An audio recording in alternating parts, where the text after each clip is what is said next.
Sunday, 24th of August 2025, and Snapper Rocks, session between 3 and 5 p.m. The swell was holding steady from the east at around 3 feet, with some slightly bigger sets rolling through as the tide dropped. Conditions weren't heavy, but they were sharp. Long runners hugging the bank, stretching through the Superbank with just enough push to keep things interesting. Winds stayed light and cross-offshore, grooming the surface and letting the lines stand up clean off the rock. The first section was fast and tight, drawing a solid crowd and a few late commits.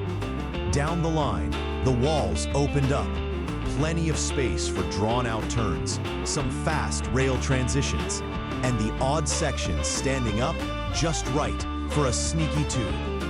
Crowd was thick, as you'd expect on a Sunday Arvo, but the energy was high and the waves kept coming. Those who found the rhythm scored some proper rides, linking sections right into Rainbow.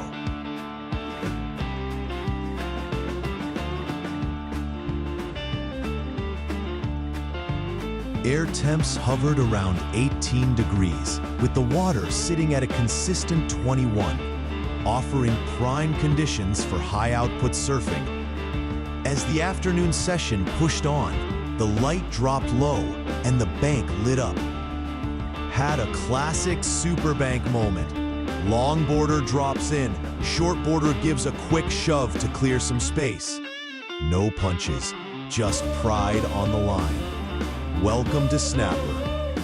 The swell maintained a steady 3-foot pulse from the east, delivering long, high-performance walls down the Superbank. Wave shape was clean and well-defined, ideal for deep bottom turns, vertical re-entries, and smooth rail-to-rail transitions.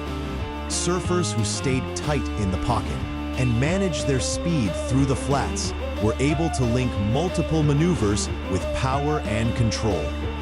With consistent sets holding through the late session and minimal wind interference, Snapper racked the day with performance-focused waves that favored technical execution and sharp decision-making from start to finish.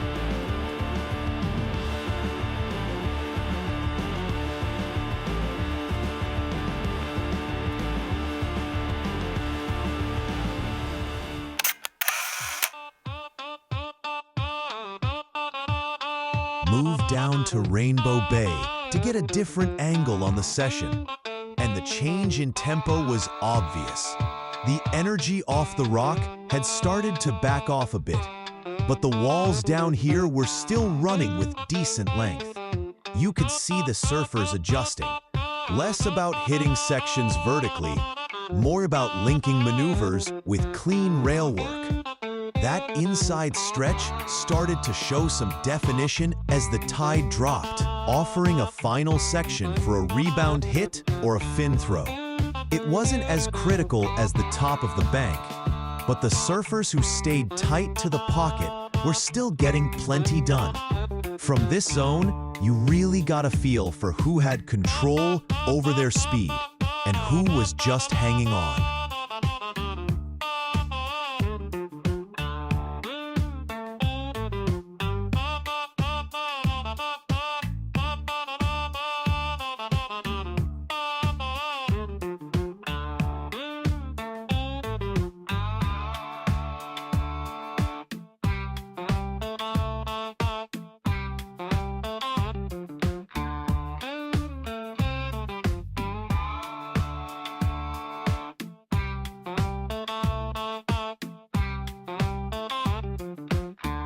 That wraps the session. Snapper held its line through the Arvo. Consistent sets, solid tempo, and just enough push to reward those keeping it tight and fast. Down at Rainbow, the pace eased off, but it gave surfers a chance to stretch things out and finish with flow. All up, a proper afternoon on the Superbank. If you're enjoying the surf checks and the raw action, make sure to hit like, subscribe, and follow at ShotSpotOws. We'll see you out there next time.